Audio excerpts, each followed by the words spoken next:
Hey Internet, it's RJ. Welcome back. Thanks for tuning into the show today. Now it's almost time to flip the calendar over from August to September, but before we do that, we must close out the month as we always do with the Q&A. You know the deal. Riddler goes up, you drop your questions, and I come and try to be helpful and give you some answers. So we have everything from my favorite card setup, what credit cards do I use to buy like splurge items, perhaps like these monitors, and one that everyone's going to probably be interested in, how much does YouTube pay me, all that and more. So of course, chapters 2 will be down below, but let's not waste any time. Go ahead, if you find this one interesting, then press the subscribe button and let's get to work. Now we are batting leadoff with a good friend of the show here, Jeremy Moore, in the leadoff position. He says, RJ, the next quarter is coming up in a month or so. What is the strategy for the fourth quarter? Credit cards or any travel coming up? Appreciate it. Well, as always, sir, I appreciate you checking in, and speedy recovery. He's a little under the weather right now, so send him some well wishes. But the plan here is two things, right? So if you talk about the plan for the overall channel, I've been on a streak, I think, of trying to build out the base level content that I think everyone needs in almost super granular detail, right? So if you watch fairly regularly, and I don't expect everyone to watch every single video, but if you watch, then I'm trying to build out the 101 playlist pretty deep, like the credit card benefits that we talk about, we touch on, but I don't think we ever stop to really explain them. We just kind of assume everyone knows what we're talking about when you say CDW or warranty protection and things like that. So I'm going to continue to build that out through the rest of the year. I'm, of course, working in some other stuff as well. I have a few requests as well for different card catalog reviews as well. So that's probably what we're doing for the rest of this year on the main channel. Of course, we're still going to add some fun stuff other than that, but I do think the 101 stuff is important. On the second channel, again, we're still trying to get monetized. So that's the bank account bonus channel. So we're kind of grinding towards 1,000 subscribers and watch time there. But again, that more so speaks to my goal of, taking $10,000 from banks at the time of taping. If everything paid out, then I'm at like 9,000 if everything paid out today. So I still need to find some more accounts. And then the credit cards for me, I'm probably still on the tear of trying to build up my cashback setup. I do want to see what it would take to have a powerful cashback card for like every single major category. So that's kind of where I'm at. That's what I'll be doing for the rest of the year, at least for the fourth quarter anyways. All right, Matthew, next up here, suggestions for a churner who is over 524 and in Amex pop-up jail. Well, if you like churning and bonus hunting, well, this sets me up for a really good shameless plug this early in the video. Truth be told, number one, you should check out Run on the Bank. It's my second channel where we focus on bank account bonus hunting. It's the exact same thing, except it's a lot easier to do. And yes, it's a plug, but I do really think you should consider it if you're a churner, because it's going to give you a whole nother lane to make money, and it will help your potential gardening period, be more manageable if you're making money in other ways. Now, with that, I'll link it down below, of course. Now, with that, to your specific question, I think business cards are going to be your friend, right? So I'm going to assume you're a bonus hunter, so you like the sizable things, right? So I'd say the U.S. Bank leverage card, it's a one and done. I wouldn't keep it for year number 2, but I think it's $7,500 and spend for $750, something like that. You'd have to double check, or I can put a screenshot up. I mean, the triple cash, there's still some other bank business cards out there that I would go after. Don't sleep on the Venture X card as well, right? That usually has a high spend amount, but we've seen the bonuses come back on that or the Venture. I think those would be pretty good as well. And then, of course, Citi. If you want to build out a setup, I still think the Citi Custom Cash, even the Double Cash, or the Citi Premier has a good bonus of 80,000 points. Then you could downgrade it to a Double Cash or something in year number 2. So there are still plenty of cards out there that are not in the the Chase or Amex world. Even the Discover It Cash, being able to hit the 5%. If you do time it right, you can get 5 quarters, in that cashback match of 5 quarters. So I would say look at things like that, but you're not out of the game yet. Or if there are other chase cards you want, maybe consider gardening as well, collecting bonuses. Clifford, next up here. If a credit card has been inactive enough to fall off your credit report and you start using it again, is it considered a new card history or with the original history? So I don't know that, I don't know if you stop using a card, they don't report anything, but I think it's still, it'll still be there, right? If you were going to your Credit Karma or Mint, the account will still be there and the age will still track and the history doesn't go away. So it would really just pick up reporting again, but it's not going to think it's a new account because it's the same account number reporting from the same issuer. So you should be good there, but I don't think if it goes inactive Because more likely, if you haven't used it for that long, the bank is probably, if it's a no annual fee card, they might just close it to avoid the risk of having that exposure on that credit line. But if it's an annual fee card, they'll keep doing it. They'll just keep letting you pay it year over year. But no, they're not going to treat it as a new account because technically it's not a new account. So you're good there. But again, if you want to keep the card open, I would still consider maybe put $1 on it once a quarter or something, Amazon Reload or something like that. But yeah, it'll still just report like it normally does. All right, Jimmy James here. If you were taking one vacation a year, you plus one or you plus your family, the idea that I can find a plus one on this show. But I appreciate your optimism, and we're going to pay for it with a credit card, points, hotel plus airfare. What your credit card setup be? Honestly, if I was like a one trip a year person, like me or family, and I wasn't like into credit cards, I'd pick my favorite airline and my favorite hotel card and maybe like one other middle one, right? So if I really liked Delta, I'm probably the Delta Gold if I'm single. If I'm, with a player two like yours, I'm probably going Delta Platinum, something like that, nice mid-tier check bags for everyone. Annual fee is a little tough, but yeah, you do get the companion pass, which, would work for this, right? So that would probably be the sweet spot there. Hotel card, I'd say pick your favorite one. I've been more of a Marriott person in the past. I'm leaning more towards Hyatt now. You get a little level of status, but also maybe the Hilton Surpass. Because again, if you're one in one, person in person, you could have one, the other person could have another one. And then it's probably to find a middle ground with an issuer that does transfer points to one of those, right? So if you went Hyatt, then I think you go a Chase card or two. But if you go, Delta and Hilton, then you go with an Amex card or two. But again, if I'm just doing one trip a year, then I really want to keep the annual fees down, so I'm really trying to stay on that $95 annual fee. I don't want to pay any higher annual fees if I'm only doing one trip a year. And truth be told, around here with Delta being a hub, the Gold card is the one I see the most because it's so easy to use, the Delta Gold, because it's so easy to use, the miles end up over there. So that's probably how I would do it for one trip a year. I don't know that I would necessarily try to build out a full army of cards. It's probably easy enough to just get your miles where they need to be. So that's what I would do. And of course, the strategy scale if you want to travel more luxurious or things like that. But a lot of times I tell people just keep it easy, do the ones you like, make the setup work for you. All right, Wandering Doc here. How do I get approved for the Citi Premier? I'm scared to apply as I've seen many well-qualified applicants get denied. I got denied. I applied. I think I'm pretty. Jeremy comments here, says good luck. I got denied. I don't want to brag here. I'm pretty well qualified, have jobs, multiples, and pretty good credit scores. I'm in the high 700s. But what they told me was in the denial letter was too much unused credit, which really to me says what they're looking at now is not so maybe your inquiries, but like, hey, I think my total available credit is like 90,000 because remember half my cards are business cards and those don't count. So of the personal cards, it reports like 90,000. And what they're saying is like you just don't use the available credit, which means you probably look like a churner because you could decision tree this thing out, right? You like greater than or equal to 700 score, whatever. Go this way and then see, well, you have this much credit, no derogatory marks, you might be a churner, you might just be here for the bonus. Now, what I would say is, number one, what I'm going to try to do is let more of my balances report, not carry a balance. I know you know this, but for the audience, right? So sometimes like when I know like, hey, I'm done using this card, I'll simply pay it off and put it back in my big wallet, just so I can be done with it, right? But now I'm probably going to let more of those balances, like the statement close with the balance and then pay it the next day, whatever, when the notification comes to pay it. And that right there is going to show, okay, you're at least using the accounts that you have. Because right now I'm using a Huntington Voice business card for a sign-up bonus. That means all my other personal cards are reporting zero, and it's a lot of spends, like $3 or $4 grand, so they're going to report zero for quite some time. So I'm trying to get around it that way. But of course, if this is your first Citi card, I think you might have a decent shot because they let me get a Citi custom cash a month or two before this. So I think they're like, hey, we'll let you get one. We don't want to turn you away, but once you have one, you're already a customer. I don't want to burn my customer acquisition on that. So that's kind of my strategy to get around that. At least that's how I'm interpreting their letter. Like, hey, you're not profitable, you're not using your accounts that you have. So maybe let some balances report, stuff like that, and then go for it. Again, if it's you could always try the in-branch trick if you're opening up one of these Citi accounts as well. Good luck. Avenge me, as I always say. Chad's Money Minutes here. I know you moved away from Amex, but who would be your go-to issuer for both credit cards and or financial tools?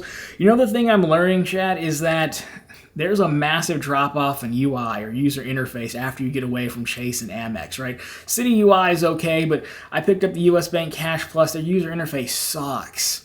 It's like to sign up for the 5X categories for that card, you have to go through a different site. It's not in your normal account like a Chase would be. Well, Chase takes you to the Ultimate Rewards portal, but as a user, I don't feel like I left the site, right? No, you have to go to a whole different site. It's like cashplus.com or something. So truthfully, like, I'm pretty happy with Chase's user interface as far as managing cards. They need improvement, don't get me wrong. It's by no means perfect, but probably that. I mean, if you're really into user interface and things like that, you probably want one of the fintech guys. I mean, honestly, there's some comments here where Clifford said he's probably Team Chase. One-stop shop, Bank of America, Fidelity, SoFi are probably also worth considering. I have Fidelity. Fidelity's pretty good. But yeah, there's just such a massive drop-off. Even this Huntington card I just mentioned, there's like such a massive drop-off. Like, you have to pay with a non-Huntington bank account. I couldn't do it from the app. I had to go in. It's terrible. So I'm going to stick with Chase for that reason. But usually the fintech guys are pretty good at user interface, right? Apple just won, best mid-sized credit card of the year from J.D. Power, and that's because, now I don't think it's because of the card. I think it's because they're a software company who built an app, right? So I would say if that's really important to you, you might want to look at some companies like that. Now, of course, you lose some competitiveness with products, but again, for me, I find Chase with the credit card's pretty competitive. The bank account works. It's convenient for me because sometimes I do need cash. Sometimes I do write checks. They're everywhere. So for me, yeah, I'm going to go Chase. But again, Clifford already guessed that. So thanks for watching, guys. Guess you know me very well. Donnie Reyes checking in. Yada credit card review. Done. I'll put it on the list. I keep a notes on my phone, and I just have like notes of videos to make. So yeah, probably next, call it 2 or 3 weeks. I have some other requests to get through, but yeah, I can do that. Someone asked about that. Say Ballin said he brought up Yada yesterday, or last Q&A. So yes, we can do that. We'll get that one going for you. No problem. I do like requests. Doc checking in. If you could redo your credit card journey, would you do anything differently?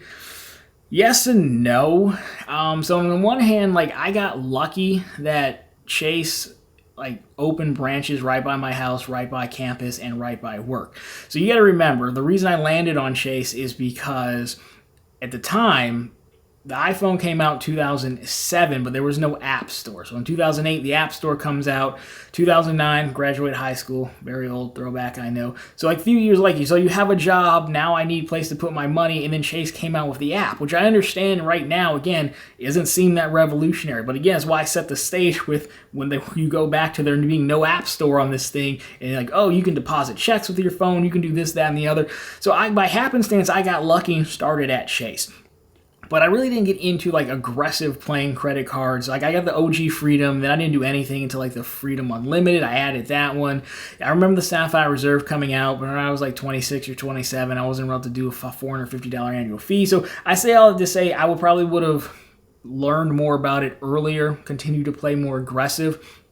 I think I did stay under the 524 umbrella for quite some time because that's what they, you don't really, we're always like, hey, don't burn a 524 slot. I think after a while, it doesn't really end up that bad, honestly. So it took me a long time to branch out to other cards. And if I had branched out to other cards sooner, I would have 2 custom caches by now, right? Because I wouldn't have waited so long, even when I was doing mostly cash back, to not get a double cash because I just wanted it all in one place. I also don't know if I would have jumped on the Amex Platinum wagon. I think I've talked about this before in my canceling the Platinum video. I try to be super transparent about it, because I do think there is something to the Platinum marketing and having the card. Whether I know we're supposed to be as fully objective on behind the mic, right? But realistically, yes, this is a financial game. But there's something to the Platinum card and the allure of the Platinum card. We have to acknowledge that. And I wanted the Platinum card a lot. I didn't even wait for the 100K. I think I got 70, 75K offer. I was like, done, I want it.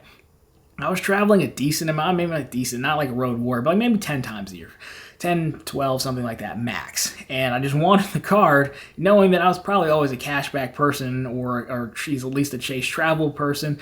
So, but I wouldn't have known I didn't like it so much unless I got it. So I guess I learned something for it, but I wouldn't have jumped on the Amex thing so soon. It is definitely more of a late game. Instead of going to Amex, I probably should have continued on through other cashback things like Citi, right? Something like that. So that'd be it. I mean, yeah, my first credit card ended up getting closed because I never used it, but I don't really think has actually hurt me that much because there wasn't that much time between my first card and my OG Freedom card, maybe a year or two.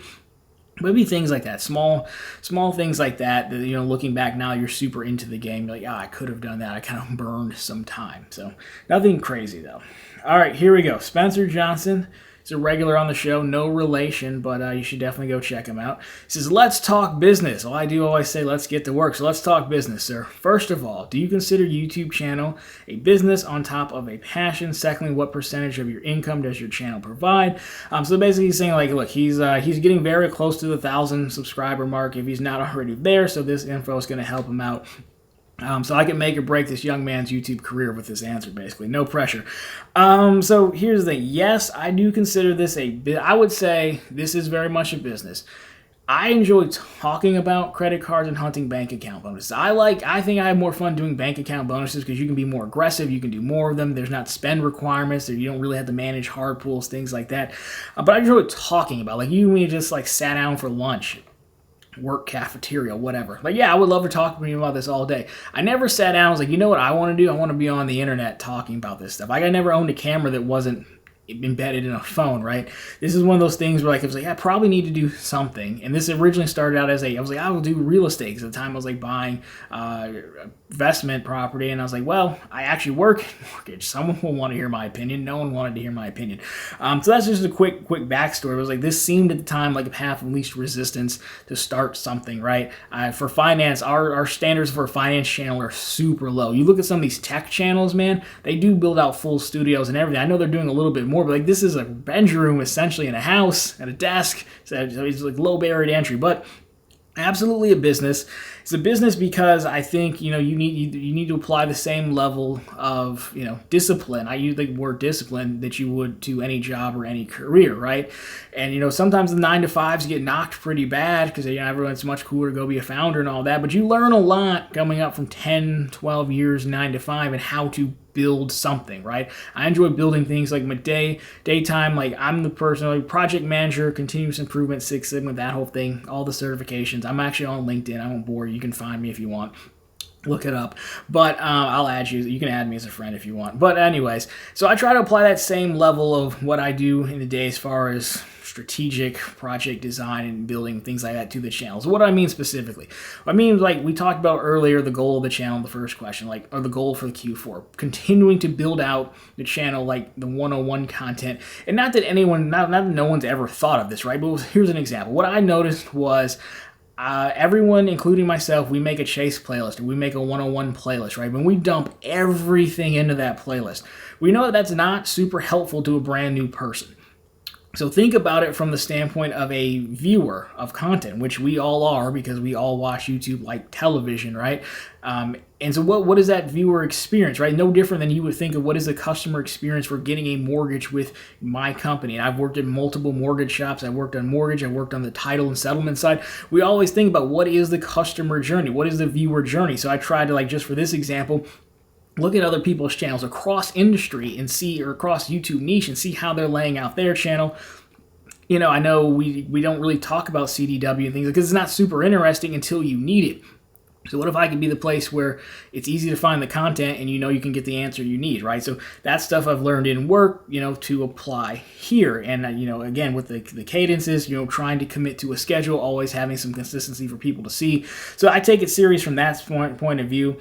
It doesn't necessarily, I'm not going to say it's not work. It's not one of those things that's like, well, this isn't work because I like doing it. Like, nah, it's still work. It's still a job, but it's different when you choose to do it, if that makes any sense.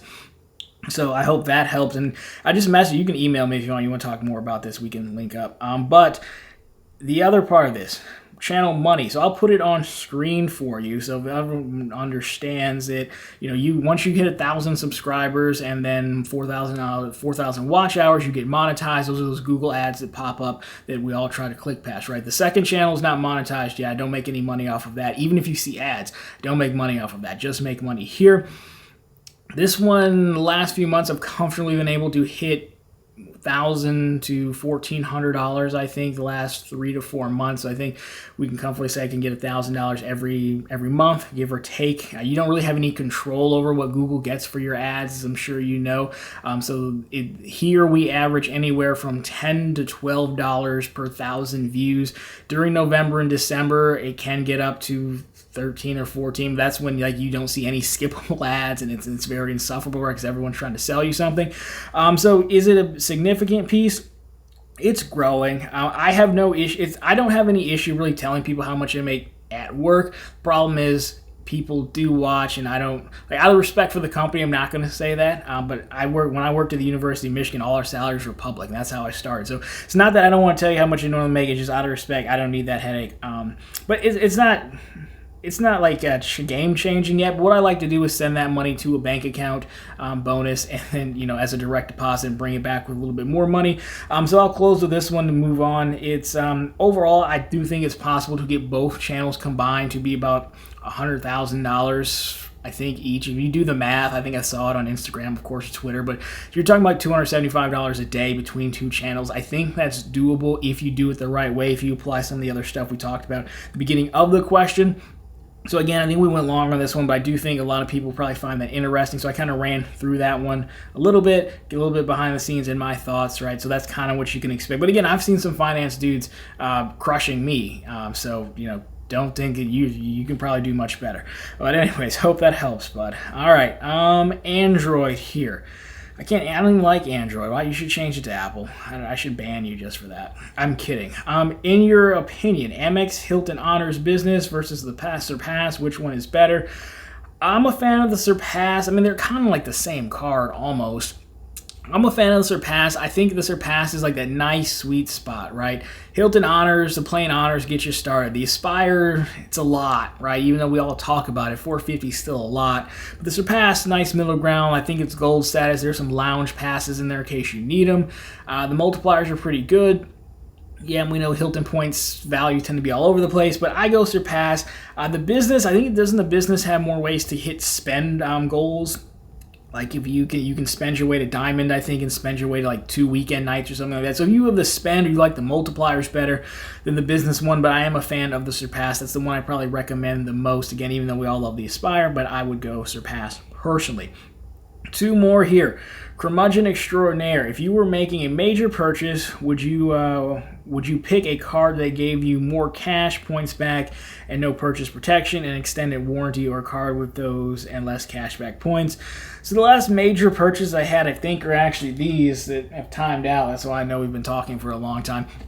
But so these are Apple Studio displays, $1,600 each. They're on VESA mount because if you get the tilt and height adjustable stand, you have to give Apple $400 extra in the monitor. This is also, by the way, why we don't talk about the fire movement on the channel, because this is unnecessary. But I like staring at screens, so we have them. So the point is, I got 2 of them because why would you just have one? Be civilized, right? But I bought these with Apple gift cards. Like I just kept buying Apple gift cards, I'm known to do, to get 5x back. Before that, larger purchase would probably be the MacBook Pro. So to answer your question is no, I don't personally. Now I think it could be a little bit different if like you were gonna take it out immediately on a trip. These are locked into VESA plates on the back and screwed in, like clamped on the desk. They're not going anywhere.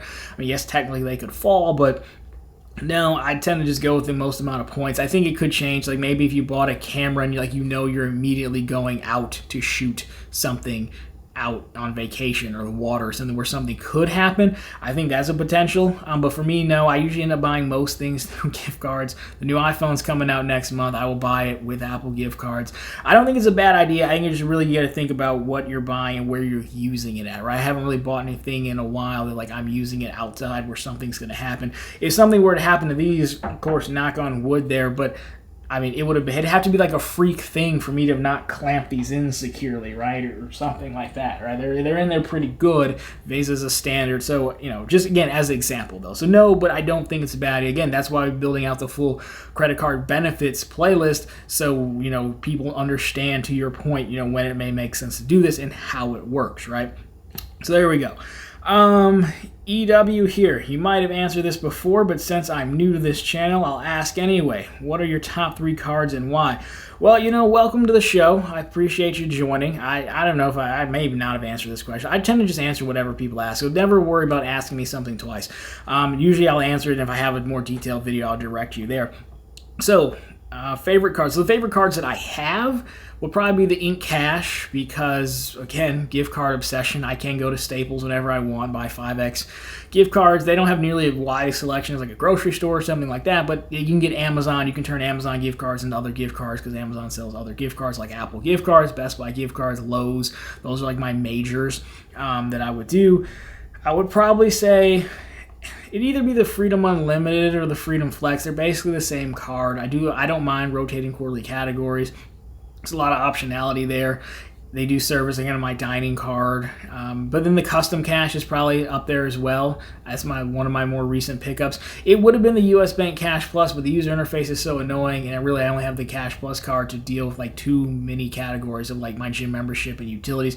But the Custom Cash, I think, just being able to have that flexibility of using 5X back for whatever you want a month is pretty good. Now overall, yeah, I think those would be of the cards I have. Now a runner up is the Huntington Business Voice. I'm pretty hot in that card.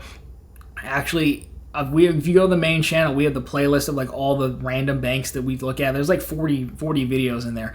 The Huntington Business Voice is like the one card we found that was actually like, wow, this is really useful, right? It's only got to do it in branch. Of course, Huntington's more regional, but it's 4X back up to $7,000 in spend on one category of your choice a quarter. So that's probably going to be my permanent grocery store card, right? It'd be nice if they gave you more categories to choose from, but it's such a rare find that I like it a lot, working on the sign-up bonus. But yeah, those would be my 3 for right now. I think those are pretty strong powerhouse cashback cards.